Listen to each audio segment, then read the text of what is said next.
For me, it was when I realized that what was happening in my family with my siblings was not okay, and I ended up having to speak up, and we went into foster care. And that was the first time that I knew that my voice made a difference. Leadership development is actually an influence process. It is the intentional way in which we build capacity for all people to influence others toward a common goal. And so it doesn't necessarily mean that you have to have a certain title or a position to be a leader. You can be an influencer at any position, any title, anywhere in the company. Did I ever think I would be a leader? So I'm the oldest of 11 kids. And kind of by default, you have to learn how to lead in a family like that. I actually participated in the Georgetown Leadership Institute when I was 26.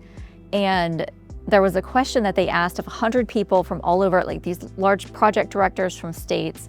They asked them, when was the first time that you realized you were a leader? Some people talked about when it was their first position, their first title, the first time they were a project director, the first time they led a team. For me, it was when I realized that what was happening in my family with my siblings was not okay, and I ended up having to speak up, and we went into foster care. And that was the first time that I knew that my voice made a difference. Yeah, a lot of the skills I learned as a young person actually translate into leadership. So that's a theory I've been working on called lived experience leadership. And actually, I believe that a lot of skills that we gain through overcoming adversity can translate very well into leadership roles. In your own life, when would you say you first told yourself, you know what, I think I'm winning? When did that happen? You know, there's several times that I think I've been winning. You know, the first time I was involved with the state advisory board, appointed by the governor to be a part of the state advisory board to make the foster care system better in Missouri. Being a part of a national startup nonprofit organization that made sure that young people's voices were heard in the systems that serve them.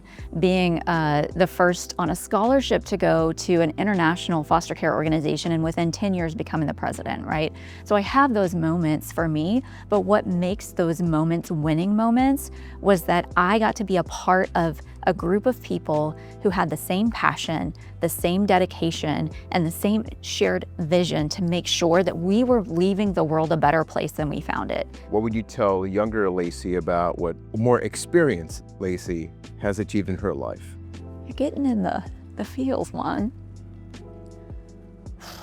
Gonna make my makeup run. Okay, I think one of the things that I would want younger Lacy to know is there is good in you, and if you believe in yourself and trust yourself and get the right people around you, you can be unstoppable. Thank y'all for listening. If you want to partner with LSU, send us an email at ldi@lsu.edu. Now, let's go lead.